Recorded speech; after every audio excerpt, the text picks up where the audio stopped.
25. Oh man, it's crazy. As a transfer student, at one point I didn't know if it would be possible for me or not. Financially, I didn't know if it would be possible, but I kept faith.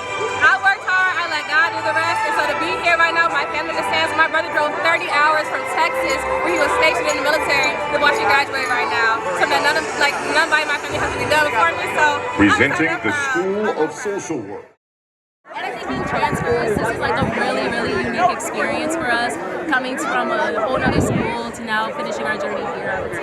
It's awesome. I'm so happy. It's just like a symbol of like everything that we've been through. All right. So it needs to happen. Yes. Shout out to class of 2025. Best class. Honestly, just pride, knowing that I've done the work and now I'm at the finish line, and kind of seeing that everybody who I came in with are now getting ready to cross the finish line too. Class of 2025, like we made it. I mean, right now I feel like I'm still trying to process all the emotions. You know, it's been a long 4 years, years of growth, hardship and perseverance. So it's understanding that I reached another milestone in my life, and just being grateful that God even allowed me to reach this milestone is just all the more things to be grateful for. It built up parts of me that I think I lost while being in quarantine.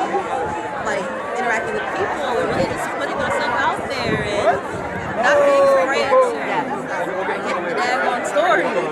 But I'm grateful. I definitely think it helped everyone, considering that I was really gun shy when I came in. Let me know when you're here, honey. I'm here. Talk to the camera. What is that with you?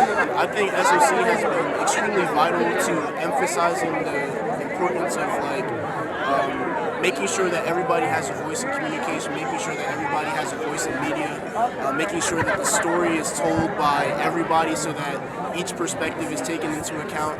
I think, regardless of what form of media you choose to pursue, whether it be something like journalism or film or radio or anything in between, I think that SOC has done a great job of forming a community of people who are inspired to change the narrative.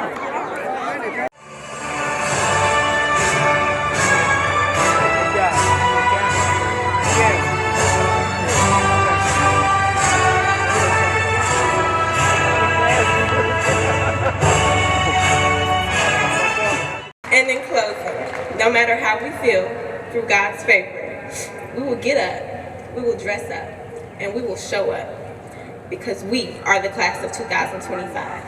Everyone, eyes front, head high to the finish. Class of 2025, we saw it through. God bless y'all. As you cross the yard one final time, this time in cap and gown, you do so transformed. No longer as initiates, but as graduates, leaders, innovators, and torchbearers of Howard's abiding legacy. Congratulations, class of 2025, on completing your long walk to this unforgettable moment. But let us walk forward with this truth in our hearts. For every season of uncertainty, every uphill climb, and every long night, there is always a 41st day. Thank you. However, as we all know, our country isn't always interested in our excellence. And to be perfectly clear, I love my country, and I'm absolutely grateful for my life as an American. Only in America could a descendant of slaves, for whom simply knowing how to read just a few generations ago, a crime punishable by whipping or death, could grow up and become a celebrated champion for literacy and the written word. This, too, is America. I say your name. Am a graduate of Howard University.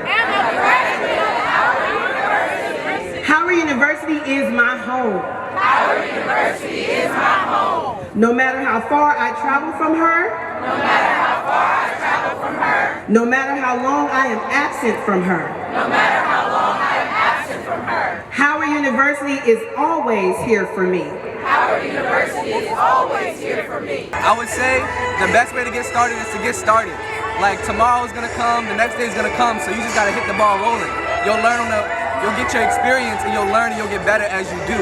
So it ain't nothing to it but to do it. Hey! There's nothing that we can face and not overcome.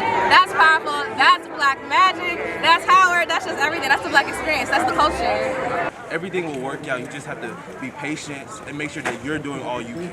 Completely important, honestly, because we understand what it takes to push through adversity, and so having people like us lead spaces and guide spaces, it changes the paradigm. I would say, man, just keep pushing, man. You know, there's a lot of things in life that's gonna stop you. You feel me? You know, run into a lot of obstacles in life. I say just keep pushing and keep working hard. You feel me? One thing I always say is, if your dreams aren't scary, you're not dreaming big enough, for real. So it's just like one of them things where it's like, if you don't have that butterfly or like that real hunger to be like, dang, can I go do this? You can, so go do it. So I think that for people who are doubting whether or not we have earned our place to sit at a table, there's no reason to doubt, and I think that doubt comes from bias and racism. And then for those who are fearful of like wanting to prove that, you know, you are enough, you don't need to show anyone that you are enough. Like, you are, by having your like hood or having like your robes, you have earned your place at the table, and no one can take that away from you.